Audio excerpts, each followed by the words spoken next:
안녕하세요. 플레인지입니다. 네, 저는 플레인지의 오디오 칼럼니스트 주기표고요. 네, 저는 오승영입니다. 네, 2주에 한 번씩 하는 중고 매물 추천 시간입니다.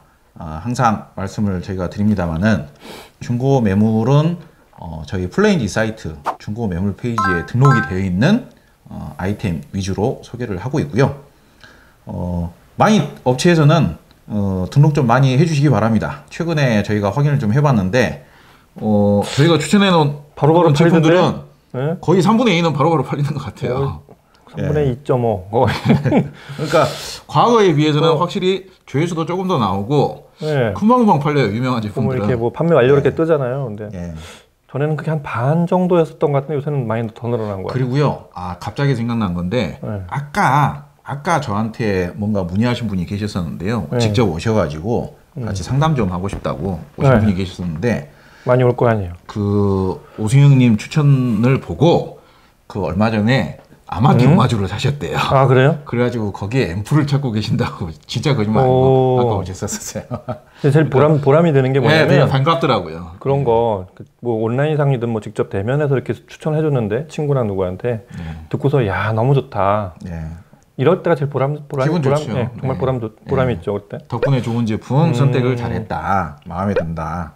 그렇게 피드백을 다행이네요. 좀 해주시면은 저희들도 굉장히 보람이 느껴지고 기분이 좋습니다. 그렇습니다. 예. 아무쪼록 많이 등록을 해주시고요. 저희 플레인지 사이트에 오셔가지고 좀 더 구체적인 매물 정보는 확인을 해주시면 되겠습니다.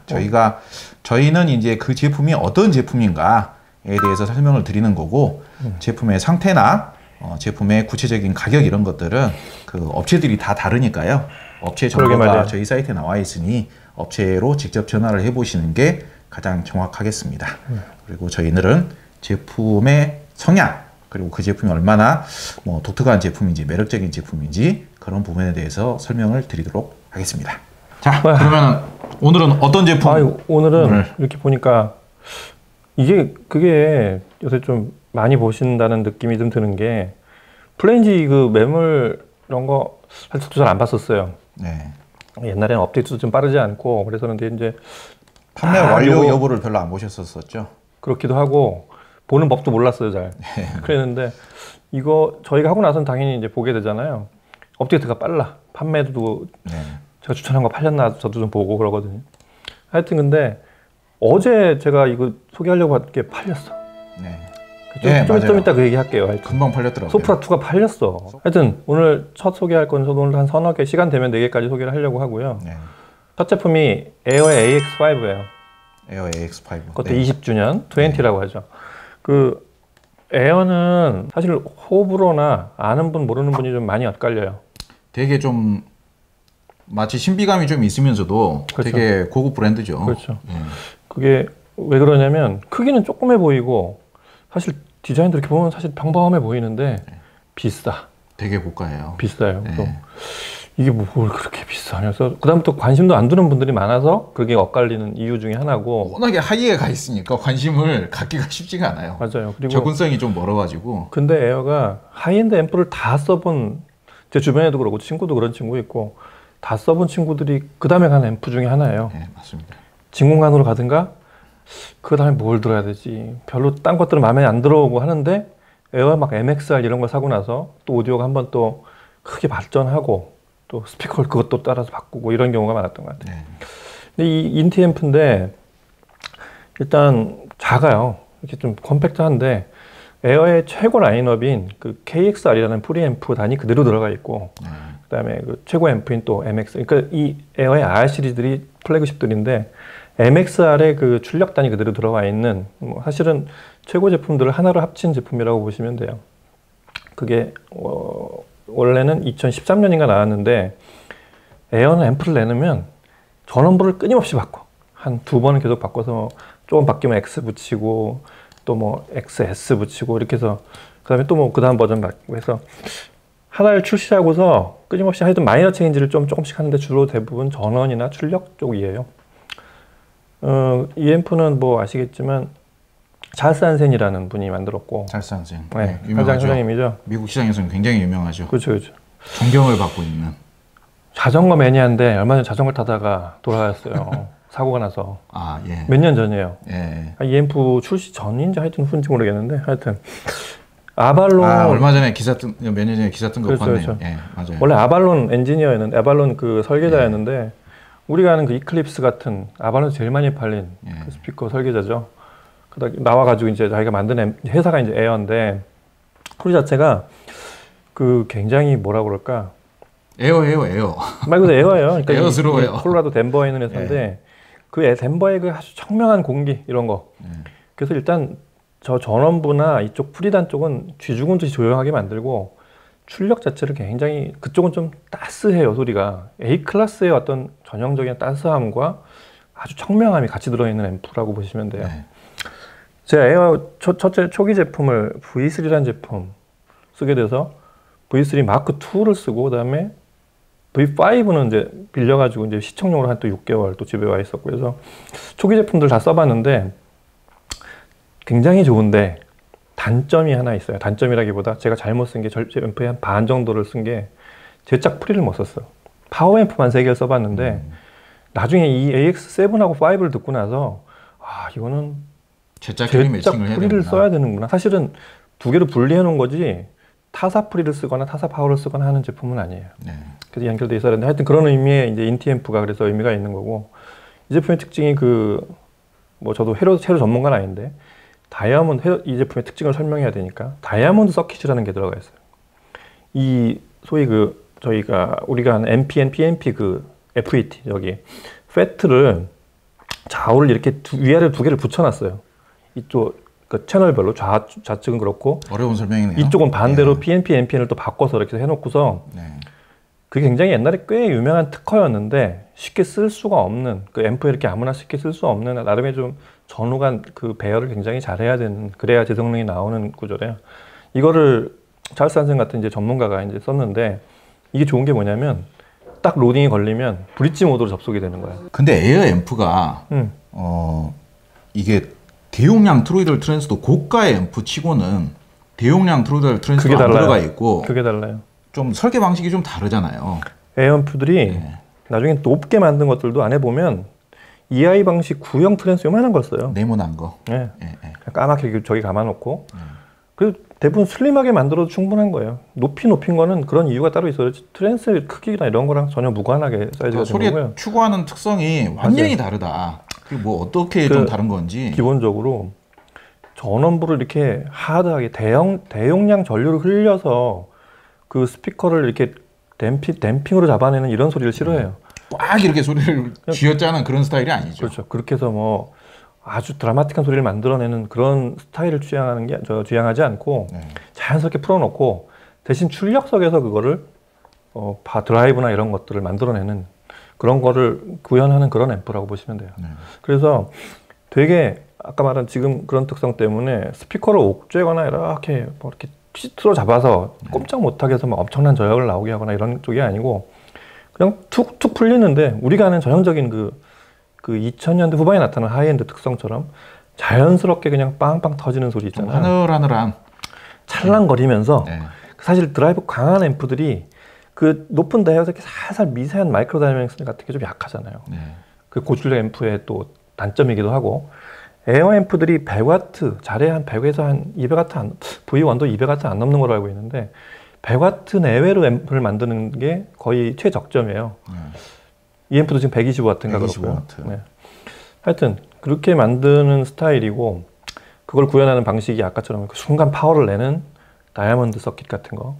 그 다음에 프리단에도 굉장히 순도 높게 전원부에 일단 노이즈, 이 앰프의 특징이 노이즈가 없어요. 굉장히 정숙하죠. 아주 조용해요. 쥐죽음듯이 조용해요. 그 분야에서는 최고인 것 같아요. 그렇습니다. 그래서 미제 쉘코라는 소위 스위치랑 이거 볼륨 만드는 회사인데 거기에 은도금 릴레이 최고의 은도금 릴레이를 쓴 볼륨이 있어요. 그걸 써서 제작을 했고 그건 이제 설계관 관한 부분에서 제가 전문가는 아닌데 프리단이 바로 파워 앰프에 맞물리게 돼 있어요. 그래서 VGT 방식이라고 하는데 프리단에서 그 볼륨을 올려도 노이즈가 따라오지 않게 만들었어요. 하여튼 뭐 그러니까 저도 들어보니까 본인의 그 독특한 설계가 있어요. 진짜 맑고 정숙한 소리가 나와요. 맞습니다. 그래서 뭐 화이트 노이즈가 들어가도 볼륨에 따라서 이게 올라가지 않아요. 원래 녹음이 그렇다고 해도. 그러면은 그 소위 말하자면 전형적인 구동이 힘들다라는 스피커 있잖아요. 그런 쪽보다는 그런 쪽은 아니에요. 과연 어떤 스피커들이 어울릴지. 제가 이거를 가지고 그때 마침 그 뭐야 ATC 50SL 마크 2가 있었고 그 다음에 50SL 마크 2 20만큼 어렵진 않아요. 네, 맞아요. 그리고 정말 특이한 게 그 보스턴 어쿠스틱스의 그 400L이라는 린필드 400L이라는 스피커가 있었는데 명성이 잦아가지고 그거는 이 아이소 바릭에다가 굉장히 어려워요. 어려워요. 근데 특이한 게 크레 300, FPV 300을 그 다음에 제가 바꿨는데 FPV 300이 400L을 밀어내는 것보다 오히려 얘가 좀 파워풀하진 않지만 조금 더 밸런스 맞고 훨씬 더 뭐라 그럴까 좀 듣기에 편안한 소리가 자연스럽게 나오죠. 꽉 채우는 소리가 나요. 네. 하여튼 그런 특성이 있었고 그럼 20에서는 뭐가 달라졌냐면 그 오리지널 버전에서 20로 바꾸면서 이런 것들이에요. 그러니까 전원부에 그 전압 레귤레이터 있죠. 그걸 여기 2차 레귤레이터를 둬서 거의 거친 다음 회로로 피드백이 들어가게 했어요. 그게 무슨 얘기냐면 그렇게 해놓으면 전압을 좀 더 안정적으로 만들 수 있다고 해요. 그걸 지네 이름을 붙였어요. 그 자기 명칭이 있어요. 에어락이라고 그래가지고 전압을 아주 고정을 시킨대요. 무슨 말인지 정확히는 모르겠는데 하여튼 에어락은 저 반찬통에서 나온 이 사람들 그런 거 되게 좋아해. 뭐 에어컨 자기들 그 공랭 방식을 에어 컨디셔너라고 하고 에어컨 이름도 AYR인데 그 에어랑 발음이 똑같이 나게 있잖아요. 처음에 그래서 모르는 사람들이 이거 아이어라고 발음하는 사람들도 있었고. 그냥 뭐 저도 뭐 구체적인 건 잘 모르는데 그렇죠. 20 라인업이 되면서 무슨 완전히 그전 거하고는 완전히 뭐가 그렇죠. 가격이 3,000불이 올랐는데 가격이 확 올랐어요. 지금 말한 게 첫 번째고 두 번째는 아까 말한 그 뒤쪽 다이아몬드 서킷 있잖아요. 그걸 더블로 만들고 거기에 버퍼단을 뒀대요. 그러니까 버퍼 FET를 둬가지고 열이 안 올라가게 했어요. 아까 그 다이아몬드 서킷의 단점이 열이 갑자기 순간 브릿지가 되면서 열이 올라갈 수 있는데 열을 몇 프로 낮췄대더라. 하여튼 열을 꽤 낮췄다고 해요. 그 두 가지가 달라졌어요. 이게 AX5가 20가 아닌 것과 20하고 디자인이 똑같아요. 똑같은데 이제 측면에 20라고 이렇게 금박이 이렇게 붙이는 것만 달라요. 그렇죠. 근데 가격 차이가 어마어마해요.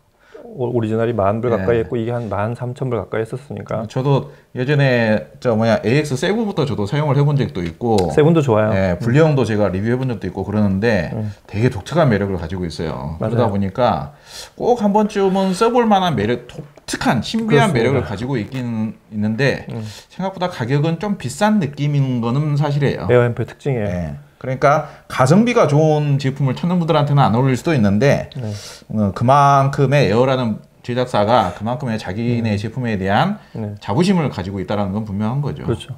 이 앰프를 가지고 아발론 스피커를 가지신 분 혹은 아발론 스피커를 쓰고 싶은 분들은 일단 최적이에요. 왜냐하면 아발론 설계자가 아발론을 올리려고 만든 앰프니까. 아발론 설계자가 만든 거니까요. 아발론을 가지고 모니터를 했어요. 처음에 개발할 때부터. 제가 생각하기에는 뭐 BMW라든지 그런 것도 잘 맞을 거예요. 소노스파베르 직접 물어보진 않았습니다. 어차피 뭐 아주 괴팍한 음을 들으려고 쓰는 제품은 아니기 때문에 그렇죠. 그런 스피커들하고도 되게 잘 맞을 거라고 잘 맞고 제가 아까 말한 대로 마크 레빈슨, 첼로 그런 소리를 좋아해가지고 첼로까지 쓰고 다음 앰프를 찾으시는 분은 이거를 꼭 들어보셔야 돼요. 아주 잘 맞으실 거예요. 보기보다는 굉장히 고급 인티 앰프라고 볼 수 있는 거죠. 숨도 높고 굉장히 맑고 이렇게 자연스러운 소리가 나는 앰프라고 보시면 돼요. 네, 알겠습니다. 그리고 그다음 제품은 뭘까요? 그다음이 이게 이제 요새 안 쓰는 CDP인데 오디오네트의 아트, 자기들끼리 이거 아트라고 또 붙여요. 제너레이션 3 그 G3 모델이 하나 올라와 있더라고요. 이 유럽에서는 아직도 CDP를 여전히 만드는 회사들이 몇 개 있어요. 우리나라 빼놓고는 다른 데서는 아직까지 여전히 CDP를 많이 쓰고 있죠. 일단 뭐 대표적으로 일본도 그렇고. 근데 뭐 유럽에서 생산 중단한 회사들이 많지만 그래도 어떤 회사들은 특히 나그라 같은 회사 사장님은 CDP를 일단 들어서 그거를 기준으로 튜닝을 한다라는 얘기도 해요. 그 정도로 CD가 중요하고 그게 뭐 대단히 여러 라인을 만들진 않지만 상징하는 CD를 여전히 스트림이나 이런 거보다 우세하게 들을 수 있는 CDP를 만드는 회사들이 유럽 회사들이고 나머지 하나가 이제 일본의 에소테릭 같은 회사죠. 이제. 이거 제가 지금 사진을 보고 있는데 DAC도 되고 당연히 하판이 대리석이에요. 하판이 대리석이고 저도 예전에 잠깐 써본 적이 있거든요. 하판이 대리석이에요. 처음에는 V2, 그 다음에 G2, G3까지 있는데 제품 무게가 20kg가 넘어요. 앰프 무게예요. 그렇죠. 이런 CDP가 자체가 뭐 이렇게 가볍게 만든 것도 있지만 CDP 자체가 무게가 나가잖아요. 소리도 똑같은 소리가 나와요. 일단 방진이 되니까 네. 다이나믹스가 좋아지고 소리가 날리지를 않죠. 그렇습니다. 그런 회사 제품들이 탑로딩을 많이 만드는데 이걸 한 5분 듣고 뺐다 꼈다 하는 분들은 이거 쓰지 마세요. 그쪽은 아니에요. 마치 턴테이블 쓰듯이. 그거는 그냥 스트리밍으로 하세요. 저 네. MQA로 하시고 네. 그거를 귀찮아하시면 절대 안 되죠. 올려놓고 한 곡을 쭉 들으실 분들, 네. 최소한 5분 이상 들을 분들 이거 사세요. 네. CD를 아직까지 들으셔도 충분한 그런 CDP고요. 옛날에 크렐, 주기표 대표 좋아하는 크렐에 20i라는 CDP가 있었어요. 네. 나중에 30i로 업그레이드 했는데 딱 그 소리예요. 예. 예. 그런 스타일이에요. 예. 크렐 20i의 장점이 누구는 실수로 잘못 만들었다고도 하는데 엄청난 그 저역, 다이나믹스. 근데 약간 크렐스러운 그 약간 뭐라 그러지? 아주 거침없는 소리가 느낌이 그런 게 좀 있었어요. 근데 이 오디오네트 CDP들은 앰프랑 소리가 비슷해요. 그냥 매끈해요, 소리가. 매끈하고 정교했던 것 같아요. 맞아요. 매끈하고 이렇게 뭐 오히려 반대로 말하면 나를 세우거나 해상도를 앞세우는 게 없이 그냥 네, 맞아요. 어떤 게 그냥 순해 보이는데 베이스나 저역의 이 다이나믹스나 저 베이스의 그 낮은 음을 내는 그런 특성을 보면은 대단한 소리가 나와요. 묵직하면서도 단단한. 그렇죠. 그러니까 저도 잠깐 써본 적이 있는데 예. 아니, CDP 바뀌는데 G2? 소리가 예. 소리의 막 묵직함도 바뀌고 그리고 단단함도 바뀌어요. 맞아요. CDP를 바꾸는데 소리가 단단해져요. 맞습니다. 예. 그런 성향을 예. 가진 저 제품인데 그러니까 요즘은 이제 스트리밍으로 음악을 많이 듣잖아요. 그 스트리밍으로 들으면 소리 달라요. 성향이 약간 가벼워지잖아요. 달라요. 예. 그 느낌하고 완전히 다른 그런 소리를 내는. 그렇습니다. CD의 샘플링이 스트리밍보다 그 수치적으로 낮아도 그 물리적으로 CD를 돌려서 그거를 저 낮은 저 샘플링 레이트지만 그렇게 물리적으로 안정화시켜서 냈을 때 소리가 이렇다는 거를 아주 잘 보여주는 CDP죠. 네. 그러니까 샘플링 레이트하고는 무관하게 아까 이제 제일 처음에 이제 이 CDP 선정하셨다고 하시길래 네. 제가 딱 기억에 나는 게 이 CDP 밑에 대리석 붙은 CDP야. 맞아요. 그게 먼저 딱 떠오르는 거예요. 근데 아까 먼저 말씀하셨잖아요. 물리적으로 무거운 만큼 소리도 무겁게 이렇게 꾹 눌러준 소리를 낸다. 맞아요. 그게 이 CDP의 진짜 매력이긴 해요. 그렇습니다. 예.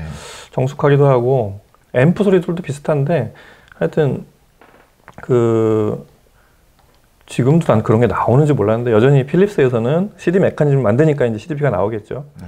그 최후 메커니즘이라고 하는 그 필립스의 CD 프로2 뭐 그런 거? 프로2 LF 버전이라는 거를 네. 저 피커 메커니즘을 쓴대요. 최고급으로요. 지금의 그 하여튼 CDP의 거의 끝 버전인 끝판왕이죠. 예. 예. 끝판 그 뭐지 레이저 메커니즘이라고 예. 보시면 돼요. 그걸 쓰고 있고요. 일단 뭐 인터페이스나 이런 것들은 뭐 우리가 아는 CDP에 있는 거 다 있고 DA 컨버터가 이제 자 24비트 190kHz 네. 예, 그렇게 주려고 SAC도 하고 되고 DA 컨버터도 되고 DSD 도, 그러니까 예, 활용도가 높네요. 하여튼 저 에소테릭 얘기를 얼마 전에 해서 에소테릭도 이런 스타일이 좀 있긴 한데 서로 저 해상도나 이런 스타일은 좀 다르긴 하지만 유럽산 아주 굉장히 안정적이고 반듯하면서 매끈한 소리를 내는 CDP 이런 거 혹시 필요하신 분들한테는 네. 아주 최적입니다. 에소테릭하고 달라요 소리. 다르죠. 에소테릭은 하여튼 에소테릭 얘기를 길게 할 건 아니지만 성향이 좀 다르고. 알겠습니다. 그 다음이 좀 아까 얘기했던 그 보컬에 보니까 3가 또 하나 올라와 있더라고요. 그 소프라 3를 뭐 이제 뭐 잘 알려진 제품이니까 저기 하면 소프라는 위에 바로 플래그십 버전 플래그 라인업인 저 유토피아랑 비교하면 소리가 좀 다르죠. 유토피아는 그러니까 유토피아에서 뭐 이렇게 절충해서 좀 가격을 싸게 만든 게 소프라가 아니라 서로 스타일이 좀 달라요. 네. 유토피아가 아주 그냥 단단하게 아주 딱 공간 내에 뭘 채워 넣는 그런 스타일이라고 하면 소프라는 조금 풀어주는 스타일이에요.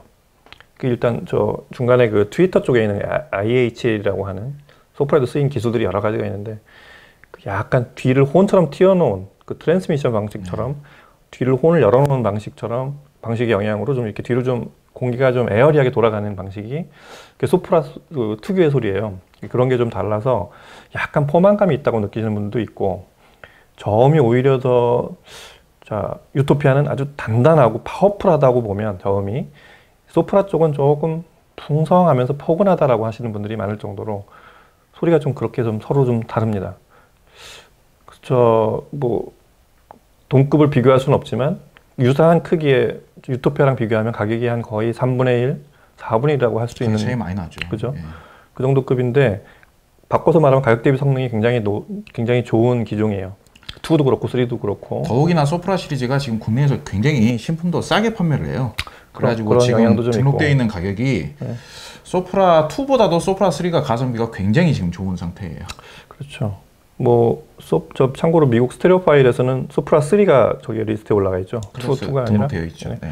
그 2는 7인치 우퍼 두 발에 이제 6.5인치 미드레인지를 쓰는데 3는 8인치 우퍼 쓰죠. 8과 4분의 1인가 8인치 조금 넘는 8인치 좀 넘을 겁니다. 좀 넘어요. 네. 좀 넘는 거 더블 우퍼를 쓰고 미드레인지 6.5인치 똑같고 네. 이제 1.1인치 저 트위터 쓰고 있는데 베릴륨 쓰고 있는데 사이즈도 2보다 조금 더 커요. 아주 크지는 않고 네.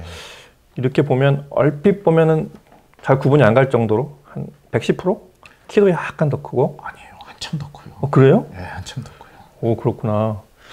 잘못 그러니까, 봤나? 그러니까 소프라 3는 키는 요만큼 더 크던데. 그러니까 비율이 똑같잖아요, 사실. 그러니까 그렇죠. 사진으로 봤을 때는 네. 비율이 똑같으니까 사진으로 구분 봤을 때는 못하고 구분을 못해요. 투어가 그래가지고 나란히 있는 소프라 거죠, 3를 쉽게 생각하시는 분들이 많이 계시는데 소프라 3는 33평 아파트에서도 감당하기가 쉽지 않아요. 그러니까 그거를 소프라 3 진짜 좋은 스피커인데 그것만 공간이 맞냐 안 맞냐 그거는 꼭 유념하시고 구입하시면 됩니다. 그래서 뭐 아까 말한 좀 펼치는 스피커라고 했잖아요. 좀 유토피아에 비해서 그 공지나 이런 거에 대한 능력은 굉장히 그런 설계는 굉장히 잘 돼 있어요. 그래서 그 TMD라고 그래서 원래 지진 방진 설계, 지진의 끄떡 없는 건물을 지을 때 쓰는 방식과 F1 그 자동차 있죠? 레이싱카의 그 서스펜션에도 그 TMD가 들어가 있는데 포칼이 그런 걸 잘 써요. 그걸 그대로 스피커에 적용시켜 놓은 그런 공진 제어 방식을 설계하고 아까 말한 IHL 그 트위터 뒤로 이렇게 트랜스미션 열어놓은 거, 그다음에 NIC라고 그래서 그 6개로 이렇게 딱 마그넷이 꽉 뒤를 잡게 돼 있는데 6개 축으로 지지를 하게 돼 있는데 뒤에 그 저희가 체인버가요. 거기 자기장을 이렇게 아주 서로 간섭받지 않게 제대로 흐르게 만드는 방식이 또 NIC라는 방식도 적용이 돼 있고. 뭐 만듦새도 그렇지만 굉장히 깔끔하고 만듦새도 좋고 디자인도 좋죠. 네, 굉장히 고급스러워 보이고 바닥에도 그 강화 유리로 된 베이스로 만들었잖아요. 그리고 맨 끝에 이제 스테인리스로 되게 튼튼해요. 그것도. 네, 스테인리스 저기 그 스파이크도 그렇게 스테인리스 스틸로 만들고 전 부분이 재료 소재나 그다음에 디자인 이런 것들 그다음에 컬러 같은 거 도색 같은 것도 굉장히 소프라 2도 아까 잘 돼 있어요. 그래서 제가 오렌지색이 너무 이뻐서 제일 많이 팔린 건 흰색이라고 해요. 근데 저는 개인적으로 오렌지색이 이뻐서 오렌지색 되게 쉬운 표현으로 되게 뭔가 좀 있어 보여요. 있어 보이기도 하고 튀지 않는 오렌지색이에요. 네. 옛날에 제가 신사가 오렌지색을 고르는 분한테 오렌지색 과감하게 한번 사보시라고 사놓고서 훨씬 그때 흰색 사는 것보다 이게 더 낫다 그래서 제 개인적으로도 오렌지색이 좀 더 매력적이라고 봅니다. 그렇죠. 근데 좀 더 보편적으로 이제 흰색이 제일 잘 어울리고 흰색은 제일 무난하고요. 무난하죠. 이제 실패할 확률은 거의 없는. 아주 튀지 않는 공간이라면 흰색이 제일 잘 먹혀 들어가는 색이라고 보시면 됩니다. 3가 흰색이 하나 나와 있어가지고 마침 또 서울 방배동에 있어가지고 서울에 계신 분들은 쉽게 보실 수 있을 것 같아요. 이건 가격도 잠깐 얘기하자면 나온 가격이 여기 표시된 가격대로만 하면 신품 가격 한 절반 정도? 권장 신품 가격에 비하면 그렇고요. 서로 조금씩 깎아 보면 아마 그래도 또 절반이 될 것 같아요. 제가 보기에는 좋은 가격 같아요. 한번 소프라 2나 3를 노리시는 분들은 공간이 좀 되시면 또 3를 꼭 3 정도로 쓰시고 싶은 거는 한번 써보시면 상품 정보를 보니까 뭐 몇 개월 사용도 안 한 거의 신동품이라고 합니다. 아까 그렇게 돼 있고 주기표가 얘기한 대로 앰프를 잘 고르면 어떤 면에서는 유토피아보다 좀 더 편하게 쓰실 수, 좀 더 듣기 좋게 드실 수 있는 가성비 좋게 그런 기종 중에 하나입니다. 자, 마지막 제품 가겠습니다. 그다음에 이제 탄노이 레거시 중에 아덴인데요. 탄노이 그 소위 그 시리즈 설명하자면 좀 길긴 하지만 원래는 아덴이죠. 아덴이요. 원래 아덴은 탄노이가 이제 뭐 모니터 레드, 골드 막 블랙 만들다가 모니터 골드를 조금 더 다음 버전으로 만들어서 이제 좀 가볍게 만든 게 있었어요. 좀 더 가볍게 만들면서 좀 더 파워풀하게 만들었는데 그거를 이제 소위 HPD라고 해요.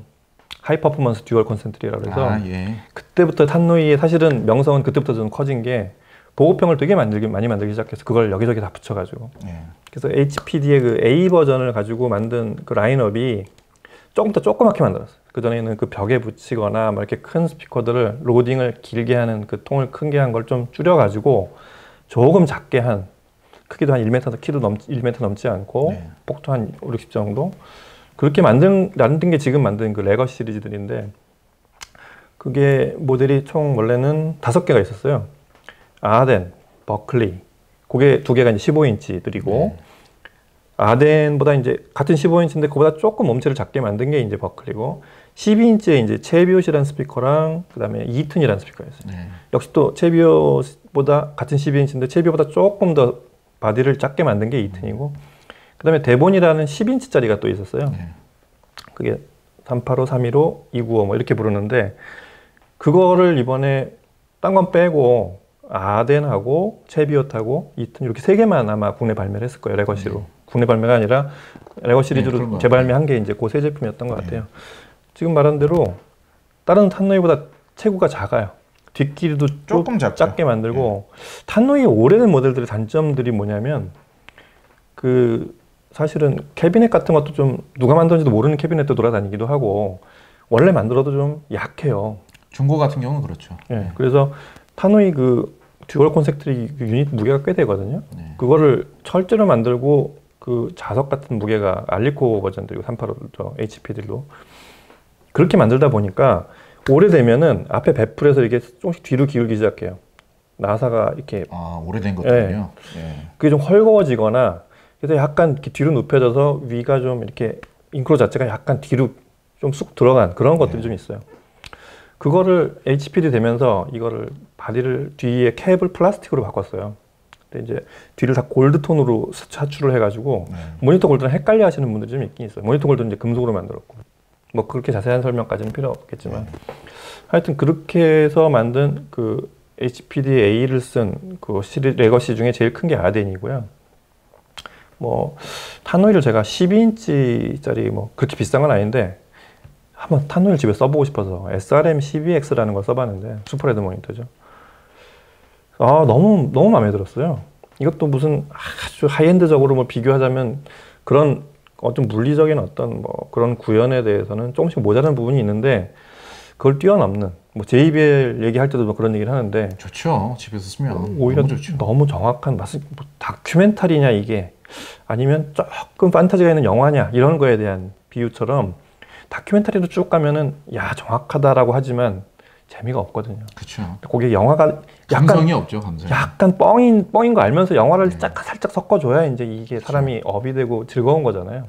탄노이도 그런 게 좀 있어요. 영화도 그러잖아요. 약간 심파가 들어가줘야 그렇지. 살짝은. 그렇지. 너무 들어가면 안 되지만. 전부 다 그렇게 가면 안 되지만 네. 그걸 아는 사람이 만든 스피커가 탄노이인 거라고 그렇죠. 생각해요. 예.